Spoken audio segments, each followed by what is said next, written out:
Hello दोस्तों।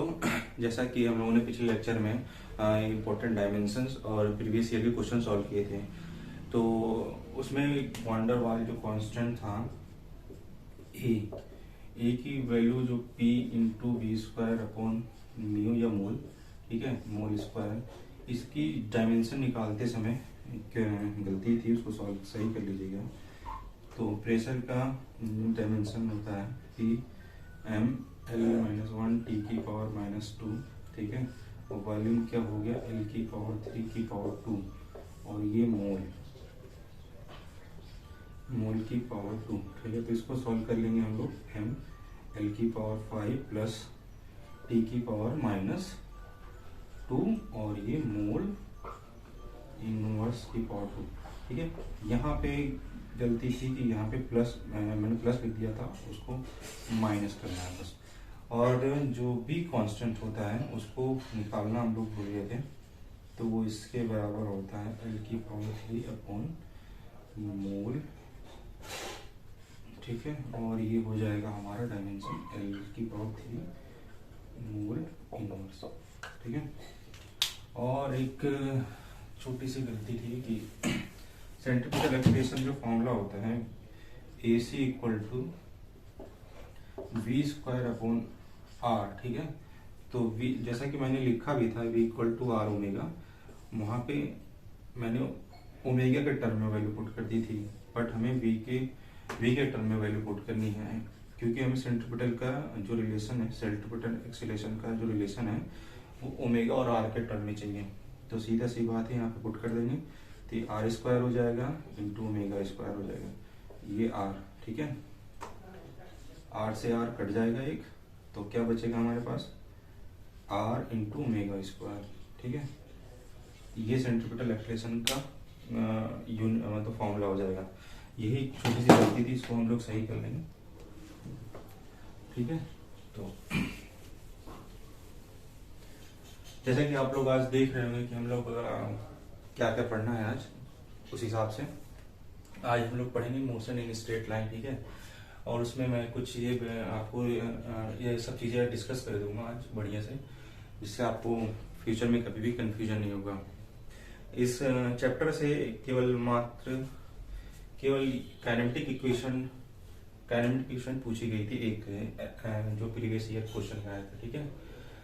पर हम लोग फिर भी आज बेसिक थोड़ा सा जान लेंगे, जो फ्यूचर के लिए हमारे काम आएगा। तो हम लोग पहले जान लेते हैं कि स्पीड, वेलोसिटी, जैसे कि हम लोग जानते हैं कि हमें आसपास चीज़ें चलती फिरती या रुकी हुई दिखाई देती हैं, वो किसी न किसी रेफरेंस ऑफ प्लेन में या तो किसी एक डायरेक्शन में मूव कर रही हैं, या ठीक है किसी सर्कुलर मोशन में कर रही हैं। तो हम लोग यही जो आसपास घटित होता है, कोई चीज़ रुकी है या चलती फिरती है, बट किसी की रेफरेंस में वो चलती हुई भी महसूस होती है। पर आज हम लोग सबसे पहली बात है कि जब कोई भी ऑब्जेक्ट या तो एक डायरेक्शन में मूव कर रहा है, ठीक है, उसी को स्ट्रेट लाइन मोशन, मतलब उसमें कोई ना वाई डायरेक्शन में मूवमेंट हो रहा है ना जेड डायरेक्शन, ठीक है। तो जब कोई ऑब्जेक्ट इन एक स्ट्रेट लाइन मोशन करेगा, तो उसी को हम एक रेखीय गति या एक स्ट्रेट लाइन मोशन कह देते हैं। और चीजें काइनेमेटिक्स की जो बात आती है, अगर हम लोग काइनेमेटिक्स क्यों कहते हैं, काइनेमेटिक्स में क्या होता है कि हम लोग जो उसके पीछे का मतलब, अगर कोई चीज, जैसे मैं मान लीजिए कि ये मार्कर को मैं यहाँ से मूव करा रहा हूँ, ठीक है, तो हम लोग काइनेमेटिक्स में ये यहाँ से यहाँ तक मूव किया, इसको मेजर देखेंगे, इसके पीछे जो मैं ये फोर्स लगा रहा हूँ, ठीक है, इसको नहीं कंसीडर करेंगे, तो इसी को काइनेटिक्स कहते हैं, ठीक है। सबसे पहली बात हम लोग देख लेंगे कि पोजीशन, पाथ लेंथ और डिस्प्लेसमेंट क्या है। पोजीशन क्या है, पोजीशन को क्या कहना चाहिए, किसी भी ऑब्जेक्ट को, क्या किसी के पॉइंट को उसको डिफाइन करने के लिए, ठीक है, कि कोई ऑब्जेक्ट कहाँ पे रखा हुआ है या उसकी एग्जैक्ट लोकेशन क्या है, उसको डिसाइड करने के लिए हम लोग पॉइंट पोजीशन का इस्तेमाल करते हैं। और पाथ लेंथ, अगर कोई ऑब्जेक्ट, पाथ लेंथ को जैसे डिफाइन करने के लिए मैं कह दूं आपको कि टोटल कवर्ड बाय डिस्टेंस, ठीक है, टोटल कवर डिस्टेंस जो होगा उसको हम लोग पाथ लेंथ कहेंगे। या पाथ लेंथ कहने मतलब ये टोटल चली गई दूरी को, ए पॉइंट से बी पॉइंट के बीच चली गई दूरी को हम लोग क्या कहेंगे, पाथ लेंथ की ये ऑब्जेक्ट चलता चलता यहाँ से यहाँ पर आ गया, तो इसकी कवर डिस्टेंस कितनी होगी, यहाँ से लेके यहाँ तक। बट जहां तक बात आती है डिस्प्लेसमेंट की, क्या इस केस में डिस्प्लेसमेंट भी बराबर होगा, ठीक है।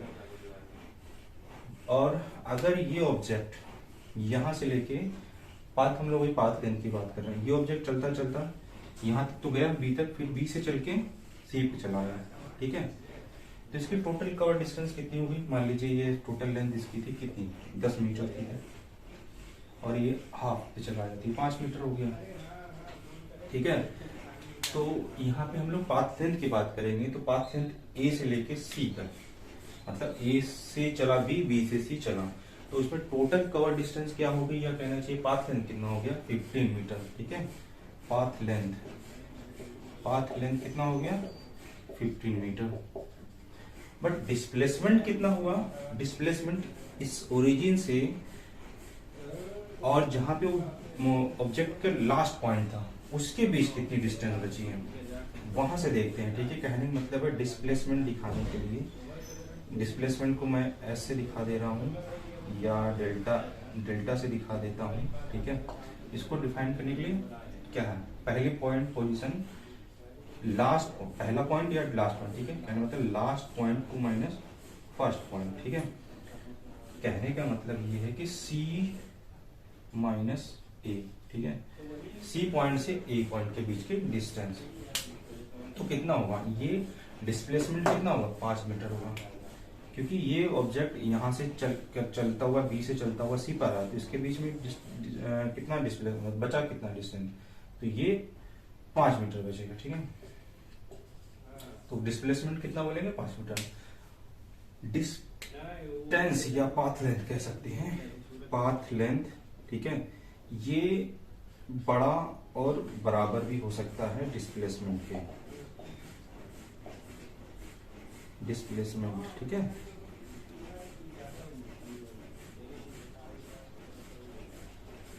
डिस्प्लेसमेंट के बराबर भी हो सकता है, ठीक है।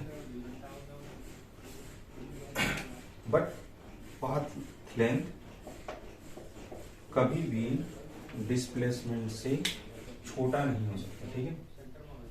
ये हमेशा याद रखेंगे कि पाथ लेंथ हमेशा बड़ा होगा डिस्प्लेसमेंट से।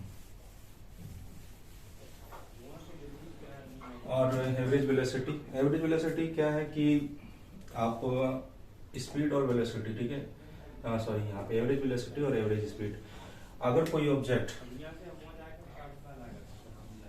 एवरेज वेलोसिटी को डिफाइन करने के लिए, एवरेज वेलोसिटी, ठीक है, को मैं टी बार से लिख देता हूँ, ये टोटल एक्स या डिस्प्लेसमेंट कहेंगे इनटू टाइम इंटरवल, ठीक है।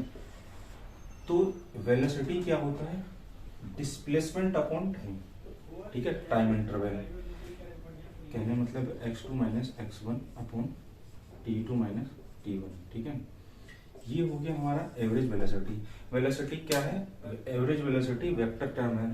अब जहां तक बात है स्पीड की, तो स्पीड क्या होगा, एवरेज स्पीड को लिख देता हूं मैं सिंपली एस से, ठीक है, या एस से लिख देते हैं। स्पीड को लिखने के लिए हम लोग पाथ लेंथ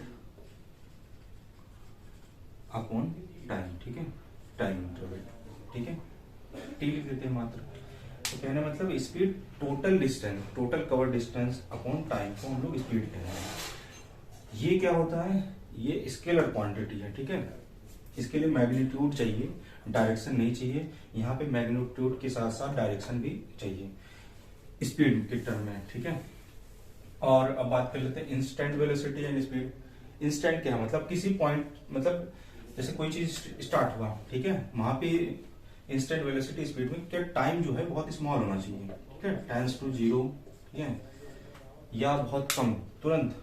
जैसे मान ली ये ऑब्जेक्ट यहाँ से चला, तुरंत यहाँ से चलने से पहले तुरंत, मतलब एक टाइम इंटरवल में उसको देख ना पाऊं, पर हम लोग क्या है 1, 2 सेकंड, 3 सेकंड, 5 सेकंड को मान लेते हैं, ठीक है। तो इंस्टेंट वेलोसिटी के लिखने क्या लिख लेंगे, डेल्टा वेलोसिटी लिखने के लिए v into D T upon sorry D x upon D T, ठीक है। ये जो टाइम इंटरवल है बहुत छोटा है, छोटे टाइम इंटरवल के लिए यहाँ पे हम छोटे टाइम इंटरवल के लिए लिमिट का इस्तेमाल कर लेते हैं उसको दिखाने के लिए।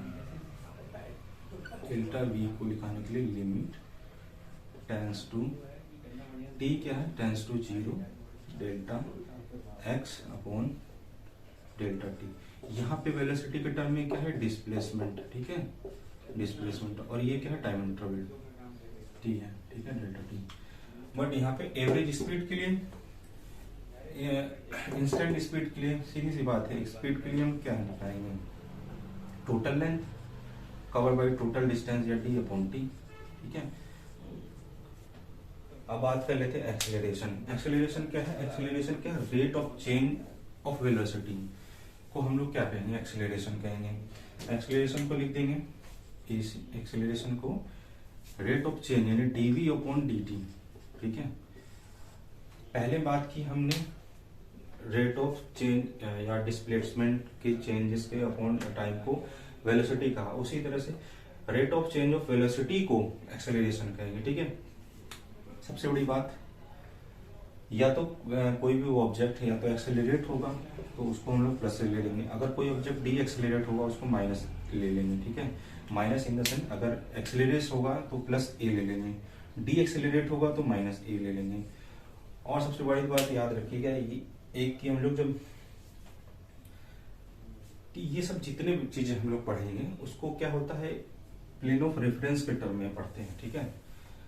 अब हम लोग कैसे डिसाइड करेंगे, क्योंकि हमें जब भी पढ़ना होगा या तो पेपर या पेन या कहीं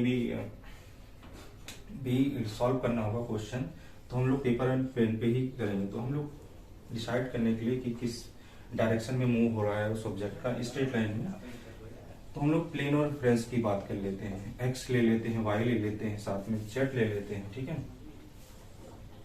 जेड। अब हम लोग यहाँ पे स्ट्रेट लाइन की बात करेंगे, मैक्सिमम ऑब्जेक्ट हम लोग एक ही डायरेक्शन में लेंगे, या तो एक्स डायरेक्शन में या तो वाई डायरेक्शन में। जब वाई डायरेक्शन में करेंगे तो या तो ग्रेविटेशनल के साथ मानेंगे, या तो ग्रेविटेशनल क्या कहते हैं, ग्रेविटेशनल के साथ मतलब ग्रेविटेशनल फोर्स के साथ।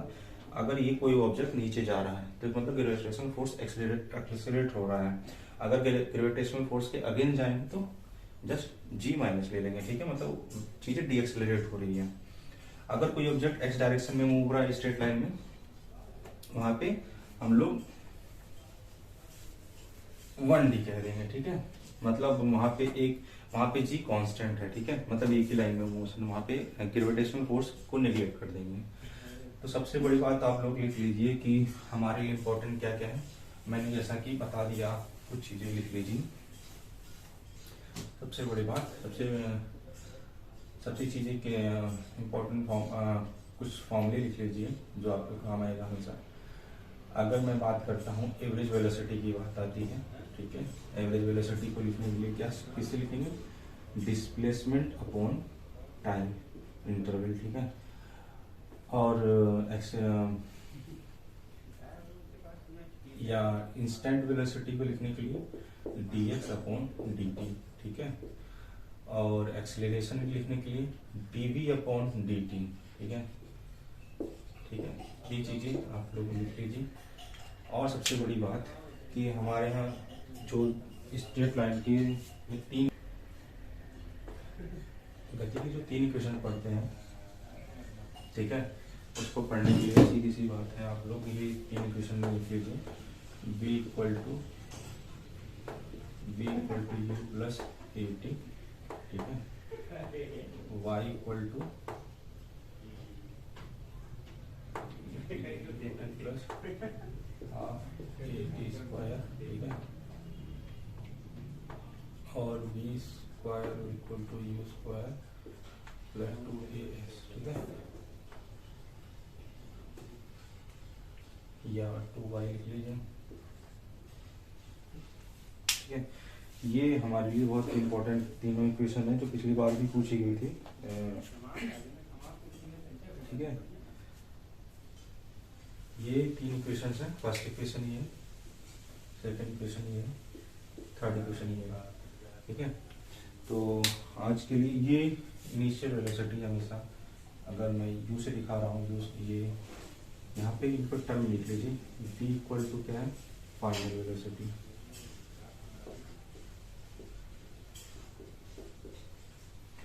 u क्या है, इनिशियल वेलोसिटी,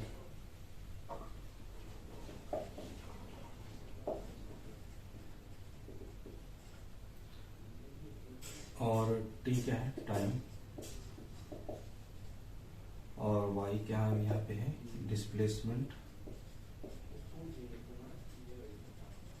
ठीक है, और ए यहाँ पे है एक्सेलरेशन।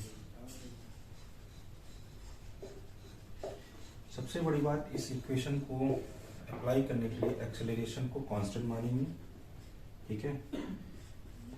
जब भी अप्लाई करेंगे इक्वेशन को, एक्सेलरेशन क्या है, कांस्टेंट मानेंगे। तो इसके लिए हमेशा ये एक बात याद रखिएगा कि एक्सेलरेशन को कांस्टेंट मान के ही सॉल्व करेंगे। ये अप्लाई करेंगे 3 इक्वेशन, फर्स्ट, सेकंड, थर्ड, ठीक है। तो आज के लिए बस इतना ही।